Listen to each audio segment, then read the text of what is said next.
We're racing for the sprint contest in Formula 2. Brilliant getaway by your new race leader, Marcus Armstrong, who beats Logan Sargent off the line. And that's an outstanding getaway as well from Roy Nissany, who's roaring up from 5th. And backing out of it there was Dennis Hauger, who was on the grass momentarily. So it's up to the lead goes Armstrong. And then you find going through as well, making the progress up the order, the Red Bull livery car in the background of Jehan Daruvala. Then his teammate Armstrong, and improving up. Look, our pole sitter has faded all the way down to 5th. He's now coming under pressure from Ralph Boschung, who sends one to the inside. Can they make it through? Yes, they can. Marcus Armstrong leads the race.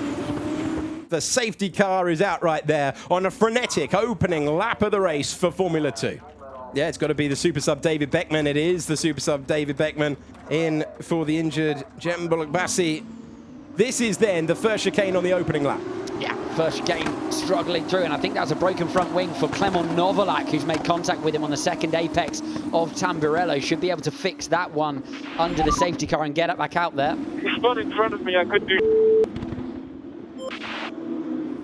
So if you start in 12th and you end the first lap in 7th position, it's very good news indeed. This is how Felipe Drugovich did it. Yeah, it was fastest finger first, wasn't it, for Felipe Drugovich off the line. Very, very quick on releasing the paddle, and then finds a nice grippy outside line, aware of the drivers inside him, climbs all over the curb, and very, very neatly done indeed. The two Premers, wheel to wheel now. Who's going to be the lead one coming out of this? It's still going to be Jehan Daruvala, who's trying to keep his rookie teammate behind. Both of them part of the Red Bull program. It's as you were out front. Oh, there we are. We go on board, and he's so fast off the corner. He had to be careful not to run into his Red Bull Academy teammate. They're racing for different teams, but that's Liam Lawson on the charge. That's 9th position for the driver who started today, 2nd in the championship. And going through, slow off the corner, was Boschung there, and up to 6th place goes championship leader Felipe Drugovich. Such an interesting place to make the pass there. I don't know what happened to Boschung, whether Boschung's got a problem. It does look like Boschung's got a problem. He's wide again, he's getting past again in Tosa, and that will be Théo Pourchaire up past Ralph Boschung for 7th place. Was defending his position there, almost like he found a false neutral through the exit of Tamburello with a little bit of load there. But let's hope he manages to fix that little issue. We've got a yellow flag in Sector 1, and it is Ralph Boschung, who has had the trouble with the car, it appears, and has pulled to the side of the road to bring out the virtual safety car. Yeah, virtual safety car is out, and very unfortunate for Ralph Boschung.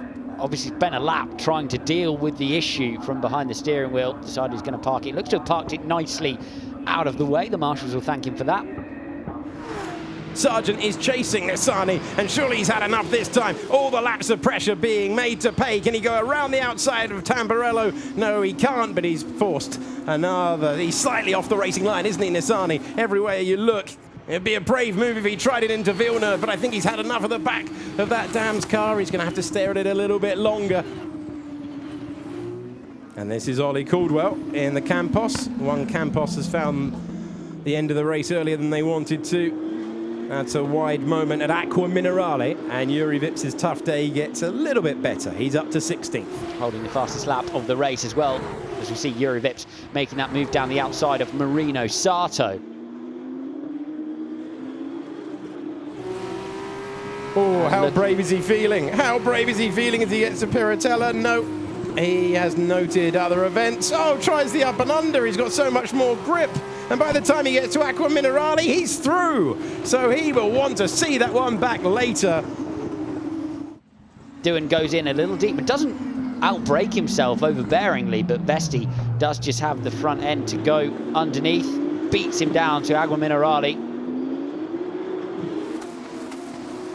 Oh, off the road in the background, Ayumu Iwasa, who always seems to be somewhere close to the centre of the action, keeps it on the road as he tries to close in and take the final points-paying position. He's 9th at the moment. He desperately wants to be 8th. Let's have a look at it again. Gets over that first curb. Takes a big old lump of the first curb, actually, and he's pretty much lost it from there. This would be a good recovery drive for the man who started in 12th He made up a lot of positions by being brave around the outside at Tamburello. That was on lap number 1 on the penultimate tour of the race. Can he do so again? That's where he's going to be sent by Sargent, on board with the championship leader. Is he prepared to risk it? He is. He's through with the help of DRS. It's 5th place for Felipe Drugovich. Did a beautiful job managing the front through the last left-hander of Ravazza, then just had so much more speed as he headed down to Tamburello. There was no defence from Sargent. Drugovich having the confidence on the brakes, gets the move done.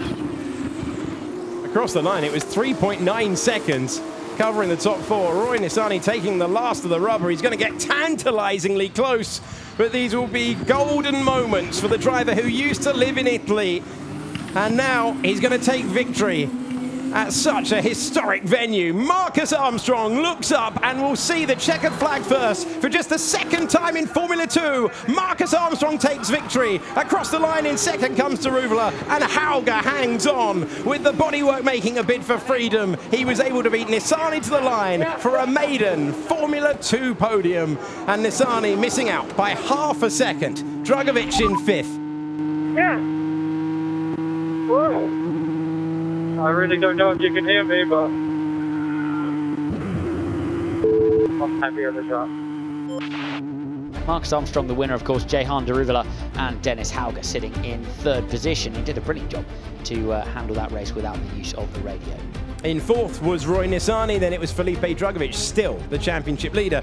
Logan Sargent in 6th position, then Teo Pourchaire and Liam Lawson complete the point scoring. It's a historic racetrack, this one, and it's always going to provide drama. We hope to get some more tomorrow when FIA Formula 2 returns. Goodbye.